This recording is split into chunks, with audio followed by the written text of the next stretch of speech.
성부와 성자와 성령의 이름으로 하나이다. 한 주간도 평안하셨습니까? 네. 이제 대답을 자동으로 하시네요. 저를 보면서 대답해 주세요. 한 주간도 평안하셨습니까? 네. 한 주간도 열심히 살아내신 여러분 모두를 하느님의 이름으로 축복합니다. 한 주간도 수고가 많으셨습니다. 여러분의 수고를, 여러분이 흘린 땀과 노력과 기도를 하느님께서 은총으로 채워주시기를 주님의 이름으로 축원합니다.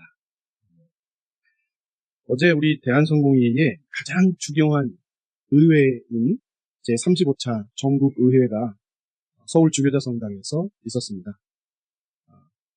원래 전국의회는 단순히 각 교구의 행정을 보고하는 것이나 또는 예산을 다루는 어떤 그런 자리가 아닙니다. 전국의회의 가장 중요한 핵심은 우리 대한성공회가 가야 할 선교의 방향성, 이런 것들을 함께 잡고 또 우리가 그리스도 안에서 한 몸임을 다시 한번 재확인하며 복음을 위해서 다시 전진할 힘을 얻는 거룩한 연대와 일치의 자리입니다. 그래서 각 교구별로 대의원을 파송해서 거기에서 선교의 방향성들을 논의하기도 하죠. 특별히 이번 의회에서는 전쟁과 폭력으로 고통당하고 있는 지구촌의 지체들을 향해서 회복과 평화를 외치는 평화 촉구 결의문이 채택되었습니다. 성공회의 5가지 그 선교 정신에 입각해서 참혹한 고통 속에 있는 이들과 연대하겠다고 하는 선언이죠. 성공의 5가지 지표는 우리 주보에 매일 나가는 뒷부분에 있는 5가지 지표입니다. 이 중에 네 번째 보시면 불의한 사회를 변화시키고 모든 폭력에 항거하며 평화와 화해를 추구합니다. 라고 하는 선교 지표가 있습니다. 이 지표에 따라서 이번 35차 전국의회에서는 평화 촉구 결의문이 채택되었습니다. 또 다른 의안 결의문 같은 경우에는 제가 이따 광고 시간에 간단하게 말씀드리도록 하겠습니다. 서울 주교자 성당이 있는 자리에 여러분 가보셔서 아시죠? 광화문의 서울시청 맞은편에 있는 서울 주교자 성당입니다. 어제 저희가 거기를 가는데 여기서 9시에 출발을 했거든요. 근데 거기까지 그래도 그 앞에까지는 빨리 도착했습니다. 거기까지 가는데 1시간 조금 안 걸렸어요. 근데 서울에 딱 접어 들어가지고 그 성당에 들어가기 전까지 거기까지 한 28분? 거의 한 30분 정도 걸렸습니다. 왜 그랬을까요? 거기서 집회를 하는 사람들이 어마어마했습니다. 광화문 광장부터 시작해서 그 옆에 코리아나 호텔 있는 그 도로까지 싹 점령하고 이쪽에 있는 시청 광장에도 또 여기도 다른 집회, 여기도 다른 집회, 저기도 다른 집회, 집회들이 아주 난리 났었어요. 도로를 막고서 하다 보니까 차가 당연히 막힐 수밖에 없죠. 한쪽에서는 평화 촉구 결의문을 채택하고 있는데 한쪽에서는 시끄러운 소리가 막 들렸습니다. 근데 그 시끄러운 소리가 단순히 어떤 정치적인 구호를 외치는 자리가 아니었습니다. 왜냐하면 거기서 울려 퍼진 것은 다름 아닌 복음성가였기 때문에 그렇죠. 큰 스피커를 매달아 놓고 복음성가가 쩌렁쩌렁하게 울립니다. 그 옆에 지나가는 사람들은 서로 대화하는 게 안 들립니다. 근데 지나가는 사람들이 그 복음성가를 들으면서 와, 성가가 나온다 그랬겠습니까? 아니면 어떻게 했겠습니까? 인상을 찌푸리면서 저러니까 내가 교회를 안 다니는 거야. 그랬겠죠. 그리고 하나님의 이름을 걸고 성가를 부르고 기도를 하면서 주여 주여를 외치고 있는 모습을 보고 있으니까 일종의 소음 공격 같은, 기도가 아니고 소음 공격 같은 느낌이 좀 들었습니다. 하나님의 이름으로 나와 같은 생각이 아닌 다른 사람들을 정죄하고 사생결단을 내자고 악을 쓰는 모습을 보면서 좀 부끄럽고 참담하고 또 가슴이 좀 무너져 내리는 경험을 했습니다. 세상에서 왜 기독교를 향해서 손가락질을 하는가? 왜 세상이 기독교를 향해서 신뢰하지 않는가? 이런 것들을 조금 볼 수 있는 그런 시간이었던 것 같습니다. 과연 교회란 무엇입니까? 또는 과연 그리스도인이란 어떤 존재일까요? 초기 교회 공동체가 세상으로부터 쟤네들은 유대인이 아니고 그리스도인이야 라고 불렸던 이유가 분명히 있습니다. 말 그대로 그리스도라고 하는 그 분을 향해서 따르고 그의 뜻을 따라 살면서 그의 삶을 자기 삶으로 치환해서 살아갔던 사람들, 그 사람들을 향해서 세상은 그리스도인들이야 라고 불렀습니다. 세상에 가장 힘이 있었던 권력자 빌라도에 의해서 십자가에 처형당한 예수 그리스도가 그냥 범죄자가 아니고 하느님의 아들이시고 나의 구원자이십니다 라고 하는 믿음으로 그분이 살았던 방식을 나의 삶의 방식으로 삼고 살아갔던 사람들을 향해서 그리스도인이라고 불렀죠. 그래서 그들은 예수 그리스도가 그들의 삶의 정체성이었습니다. 가장 중요한 목적이었고 가야 할 방향이었습니다. 그래서 그들이 어디를 가든 예수 그리스도의 부활의 산 증인으로 살려고 발버둥을 치면서 살았죠. 근데 그렇게 살면 그의 삶이 아주 명확하고 괜찮아졌을까요? 그렇지 않았습니다. 그리스도인으로 그 정체성을 가지고 살아가는 것이 더 정확하고 선명해질수록 그들의 삶은 점점 더 힘겨워졌습니다. 왜 그랬을까요? 그리스도인은 빛된 존재로 살아가는 사람들 아니겠습니까? 그러면 어둠 속에 들어가면 빛이 밝게 빛나죠. 그럼 어둠이 어떻게 됩니까? 드러나게 됩니다. 그래서 세상 속에서 세상의 논리가 주인 행세하고 돈과 힘이 주인 행세하는 세상 한복판에서 아니야, 그것이 주인이 아니고 하느님만이 나의 유일한 주인이시야 라고 하는 이 외치는 삶을 살았기 때문에 그들에게는 세상 사람들이 보기에는 여간 골칫덩이가 아니었습니다. 기존 질서, 어떻게 보면 불의해 보일 수도 있는 그런 질서를 향해서 그렇지 않다고 연약하고 넘어져 있고 눈물 흘리고 힘겨운 사람들을 향해서 손을 내밀고 있는 그들을 보면서 세상은 그들은 이미 낙오되었어. 그런데 왜 너희들이 그들에게 손을 내밀고 있는 거야? 라고 하면서 오히려 질타를 하는 그런 그 모습들이 있었죠. 그러니까 그리스도인이라고 하는 이름을 가지고 세상을 살아가기에는 여간 어려운 것이 아니었다고 하는 말을 하고 있는 겁니다. 그렇다면 현대, 지금, 오늘을 살아가고 있는 우리는 어떨까요? 요즘엔 종교의 자유가 있지 않습니까? 나는 무슬림이야. 그래도 사람들이 그래? 나는 천주교야, 기독교야, 성공해야 해도 사람들이 그렇게 크게 그거 가지고 뭐라고 하지 않습니다. 나는 절에 다녀요. 그래도 말하지 않죠. 어떻게 보면 종교의 자유가 있으니까 박해와 핍박이 없는 그런 편한 세상이라고 생각되어질 수도 있겠습니다. 그렇죠? 그런데 요즘은 우리 그리스도인들이 그리스도인으로 살아가기에 어쩌면 옛날의 초대교회보다 훨씬 더 정교해진 가옥과 그리고 다각적으로 불편해진 그런 그 시대를 통과하고 있을지도 모르겠습니다. 왜 그러냐? 옛날에는 힘 있는 자들이 권력으로 휘두르면 최소한 명분, 당위성 이런 것들이 필요했고 그것을 가지고 움직이면 한쪽 편에서 자기의 삶을 그냥 그리스도인으로 자기가 잘 일궈내면서 살면 되었습니다. 그런데 지금은 오히려 그것이 다 풀렸습니다. 그러니까 그리스도인으로 살려면 내 스스로 굉장한 결단과 다짐이 있지 않으면 그리스도인으로 살아가기가 너무 어렵습니다. 세상은 다 한쪽 방향을 가르치고 있습니다. 세상의 논리는 다 가져야 한다. 올라가야 한다. 뭔가를 얻어야 한다. 획득해야 한다. 라고 하는 것으로 세상은 사람들을 계속 몰아갑니다. 근데 그 사람들이 다수를 이루고 있기 때문에 그리스도인들은 여기서 포기해야 한다. 내려놓아야 한다. 희생해야 한다. 헌신해야 한다. 라고 하는 말을 하는 순간 나는 세상에 지는 사람인 것 같은 모습이 내 안에서 폭풍처럼 일어납니다. 그것을 제가 여러분에게 뭐라고 했죠? 여러분 마음속에 일어나는 전쟁이라고 했어요. 우리 마음속에 이렇게 일어나는 것들이 현대사회에 우리가 겪는 고난입니다. 그 고난을 이기고 승리하기 위해서는 어떤 것들이 필요하죠?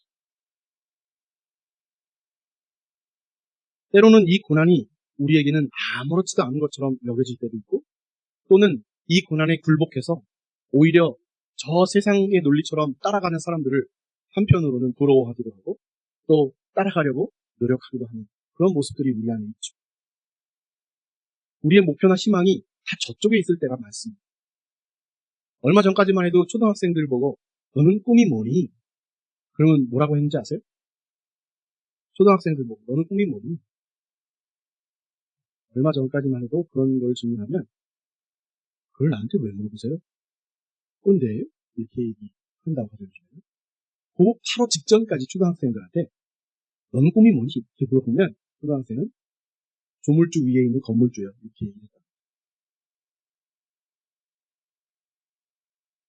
아이들이 원하는 것이 옛날처럼 우주를 확인해보고 싶어요. 대통령이 되고 싶어요. 의사가 되고 싶어요. 많은 이런 꿈들은 이미 사라진 지 오래되었습니다. 지금 아이들에게 꿈은 아주 현실적으로 세상 논리에 부합해서 그 상층부에 올라가려고 하는 노력이 있는 것이죠. 교회는 다를까요? 교회를 보십시오. 지금 서초동에 가면 서초 무슨 그 강남역 사거리에 그 서초동 이 법원 검찰청 있는데 맞은편에 큰 교회가 하나 있어요. 그 이른바 그 이름에는 아주 거룩한 이름이 되어 있는 사랑의 교회. 사랑이 넘쳐서 교회를 엄청 크게 지었어요. 지하철을 타고 내려도 그 교회를 들어갈 수 있는 아주 엄청난 거기 뭐 체육관도 들어있고 막 이래. 그러면서 그들이 그 교회를 다니면서 갖고 있는 자부심이 뭔지 아십니까? 우리 교회는 강남 한복판에 있어요. 우리 교회를 통해서 내가 변화되어서 이게 아니고 우리 교회는 강남 한복판에 있어요. 우리 교회는 명품 교회야. 대학으로 따지면 서울대 같은 거지. 이게 지금 현재 그리스도인들의 모습입니다.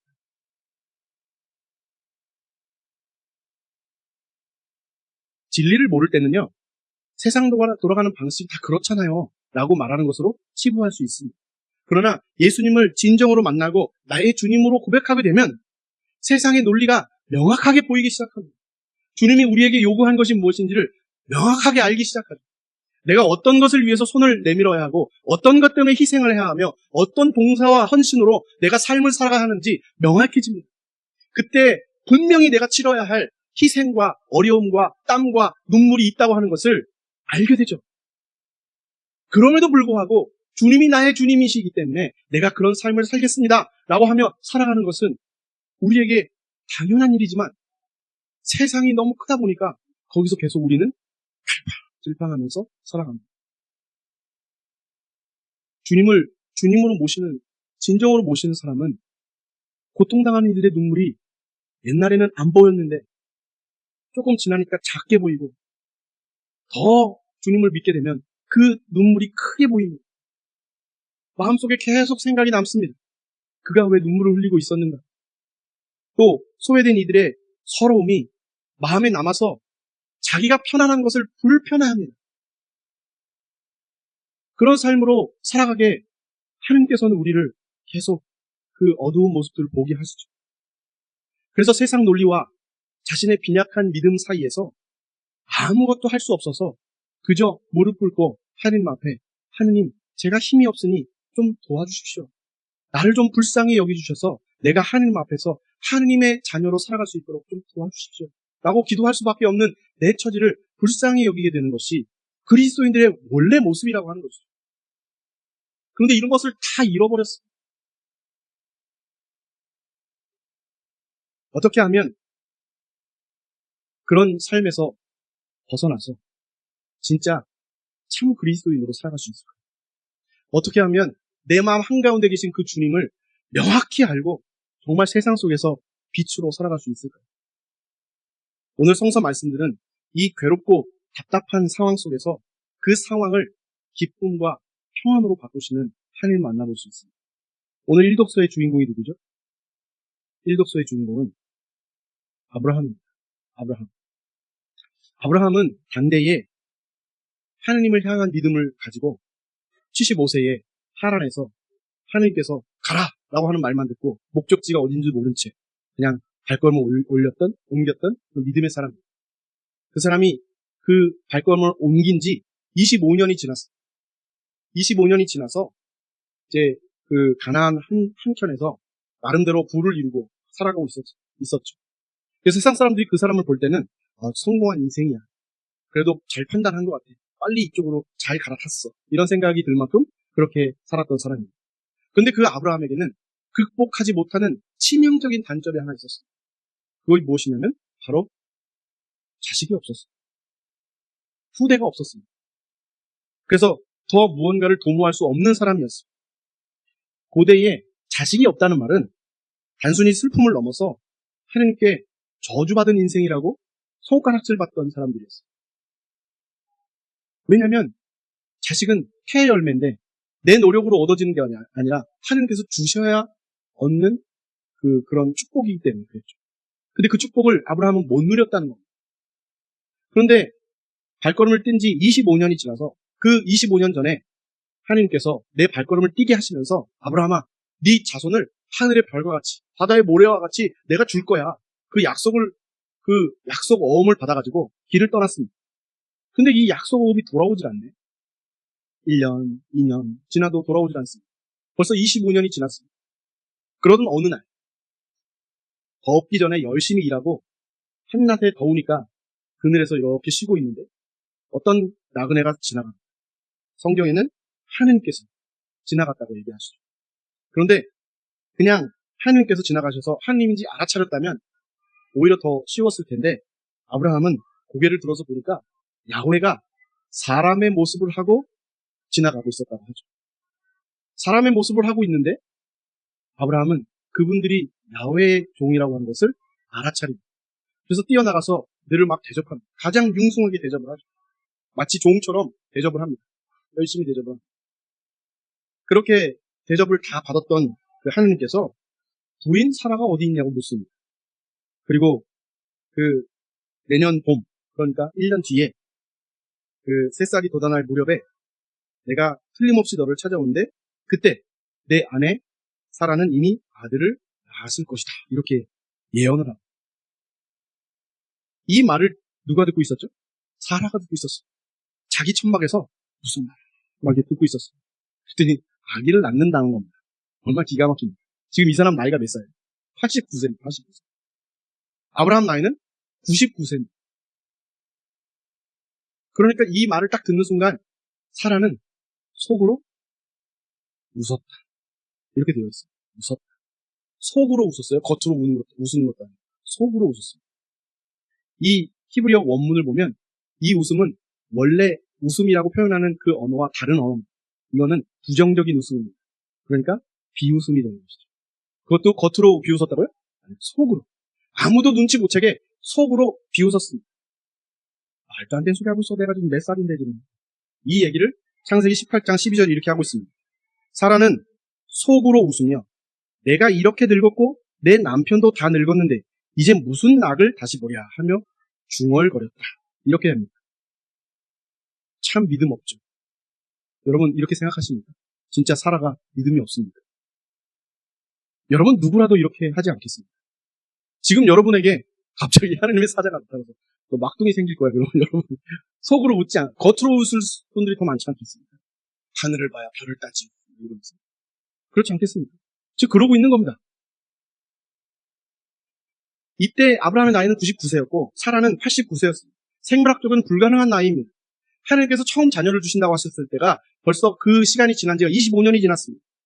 하나님이라고 하는 존재만 빼고 나면 그 상황에서 아들을 낳는다고 하는 것은 불가능합니다. 100% 불가능한 상황인 것이죠. 그러니까 맥 빠진 비웃음이 나올 수밖에 없죠. 그런데 우리는 이 상황을 잘 압니다. 창세기 21장에 가면 사라가 아들을 낳습니까? 못 낳습니까? 낳습니다. 그리고 나서 아들의 이름을 뭐라고 짓습니까? 이삭이라고 짓죠. 이삭이라고 하는 이름의 뜻은 웃음. 사라는 하나님 앞에서 속으로 말도 안 되는 허무맹랑한 이야기라고 생각하면서 비웃었는데 하느님은 그 비웃음을 바꿔서 웃음으로 만들어주셨어요. 누가 하신 일이죠? 누가 하셨습니까? 하느님이 하셨죠. 오늘 복음 말씀 보십시오. 복음 말씀에 이렇게 되어 있습니다. 목자 없는 양과 같이 시달리며 허덕이는 군중을 보시고 불쌍한 마음이 들어 제자들에게 이렇게 말씀하셨다. 추수할 것은 많은데 일꾼이 적으니 그 주인에게 추수할 일꾼들을 보내달라고 청하여라. 이 말은 지금 아브라함의 상황과 비슷한 맥락입니다. 여러분 이 말씀을 대할 때마다 추수할 일꾼이 적으니 나도 추수할 일꾼이 되어야겠다라고 하는 말씀으로 이걸 받아들입니다. 근데 이 말씀은 그런 말씀이 아닙니다. 이 말씀의 정확한 뜻은 추수할 것은 많은데 일꾼이 적으니 그 주인에게 청하여라. 그러면 이 추수는 누가 하는 겁니까? 추수한 일꾼이 하는 게 아니라 보내주신 분이 추수를 하는 겁니다. 그러니까 추수의 주체는 누구입니까? 주인입니다. 주인은 누구시죠? 하느님입니다. 우리는 추수한 일꾼이라고 생각합니다. 그래서 열심히 전도하고 열심히 헌신하고 열심히 섬기면 뭐가 바뀔 거라고 생각합니다. 그런데 여러분, 신앙생활 여태까지 열심히 50년, 60년, 70년 하시면서 한 사람이라도 여러분이 구원한 적 있습니까? 구원할 수 있습니까? 우리는 그 누구도 하나님 앞에서 구원할 수 있는 힘이 없습니다. 구원은 누가 하죠? 하나님이 하십니다. 그러니 우리는 일꾼으로 쓰임받을 뿐입니다. 주인공은 하나님이십니다. 사라가 아들을 낳은 것은 사라의 몸이 좋아져서 낳은 게 아닙니다. 사라는 그 상태입니다. 그런데 하나님이 낳게 하신 겁니다. 주인공은 하나님이죠.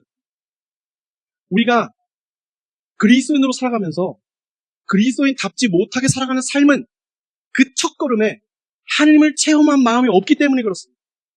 하나님이 하실 것입니다. 하나님이 우리를 도우실 것이고 하나님이 우리를 움직이실 것입니다 라고 하는 하나님에 대한 신뢰와 믿음이 우리 안에 없기 때문에 출발 자체를 못하는 겁니다. 하나님이 우리를 사용하셔서 추수하게 하십니다. 그 주체가 하나님이시기 때문에 추수가 됩니다. 그런데 우리는 이 출발선상에서 하나님을 배제합니다. 내가 할 수 있다고 생각합니다. 또 내가 힘과 역량을 키워서 그것을 하면 된다고 생각합니다. 그런데 여러분 인생을 뒤돌아보십시오. 여러분이 마음먹고 하고자 하고 했던 일들이 다 이루어졌습니까? 또는 여러분의 자녀들이 여러분 마음대로 되던가요? 어떤 것이 여러분 마음대로 할 수 있었던 것이 있었습니까?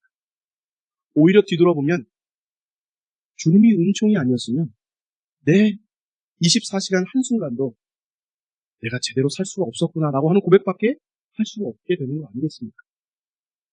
그러니 오늘 이 말씀을 토대로 우리에게 주신 것은 열심히 기도하면 자식을 낳는다, 간절히 바라면 이루어진다 이런 말씀이 아닙니다. 하나님을 체험하라는 것입니다. 하나님을 신뢰하고 믿으라는 말씀입니다. 거기서부터 우리의 그리스도인의 삶이 시작된다고 하는 이야기를 오늘 강력하게 하고 있습니다. 발걸음을 뛰는 것, 내 힘으로 무언가를 도와주는 것 얼마든지 할 수 있습니다. 그러나 거기에 하나님의 뜻과 섭리가 결여된다면 언젠가 멈출 일입니다. 그런데 하나님이 나를 보내셔서 추수하게 하신다. 그게 하나님 뜻이고 하나님이 나를 통해서 이루고자 하시는 일이라면 내가 아니라 다른 사람을 통해서라도 그 일을 하시는 분이 하나님이십니다. 그러니 우리는 누구를 신뢰해야 하는 것입니까? 여러분들 삶에 가장 신뢰하고 가장 그분과 함께 있어야 하는 그분은 바로 누구십니까? 하나님 아닙니까? 교회를 이루는 그 중심에는 다른 것이 있는 것이 아니라 하나님 한 분만이 유일하십니다. 우리는 그 믿음을 가지고 한 발짝을 뛰는 겁니다. 그 믿음을 가지고 교회를 이루는 것이고 그 믿음을 가지고 여러분이 살아가는 여러분의 삶의 자리에서 각자가 교회가 되는 것입니다. 그렇게 살아가야 한다고 하는 것이죠. 로마서 5장 6절에 이렇게 말씀하시죠. 우리 죄 많은 사람들이 절망에 빠져 있을 때 그리스도께서는 당신의 때가 이르러 우리를 구원하시려고 죽으셨습니다. 하나님과의 올바른 관계는 내가 어떤 자격을 갖추고 온전한 믿음을 증명해내고 어떤 종교적 열심을 가지고 업적을 쌓았을 때 우리에게 주어지는 보상이 아닙니다. 오히려 내가 89세의 사라처럼 하나님의 약속 앞에서도 비웃을 수밖에 없는 죄 많은 연약한 존재임을 인정할 때, 그리고 내가 한 사람도 구원을 낼 수 없는 무력한 존재임을 깨닫고 오직 추수하시는 그분에게 청할 때, 그때 비로소 하나님과 올바른 관계가 시작된다고 하는 말씀입니다. 연중주일 시기를 보내면서 여러분에게 어떤 것이 중요한지 모르겠습니다. 여러분의 삶에 어떤 것이 가장 큰 목표이고 중요한 것으로 여기면서 살아가시는지 잘 모르겠습니다. 그러나 오늘 한 가지만 기억하십시오. 여러분의 생각, 여러분의 마음들을 내려놓으십시다. 그리고 주님께, 우리를 인도하시는 주님께 우리의 신뢰의 마음을 함께 담아 그렇게 그분과 살아가십시다. 그것이 우리의 가장 중요한 삶이고 가장 기초가 되는 삶이며 거기서부터 하느님과의 올바른 관계가 시작된다고 하는 것을 기억하시면서 그렇게 살아가시는 여러분 모두가 되시기를 주님의 이름으로 축원합니다. 그런 나의 삶 속에서 그런 하느님과 올바른 관계가 다시 시작되고 우리가 하나님께서 원하시는 교회를 그리고 세상이 손가락질하지 않는 그리스도인으로 살아낼 수 있을 것이라고 생각합니다. 주님이 여러분에게 용기와 힘을 더하여 주실 것입니다. 여러분도 그렇게 믿으시죠? 그 믿음으로 한 주간 승리하면서 살아내시는 여러분 모두가 되시기를 주님의 이름으로 축원합니다. 성부와 성자와 성령의 이름으로 배웠나이다.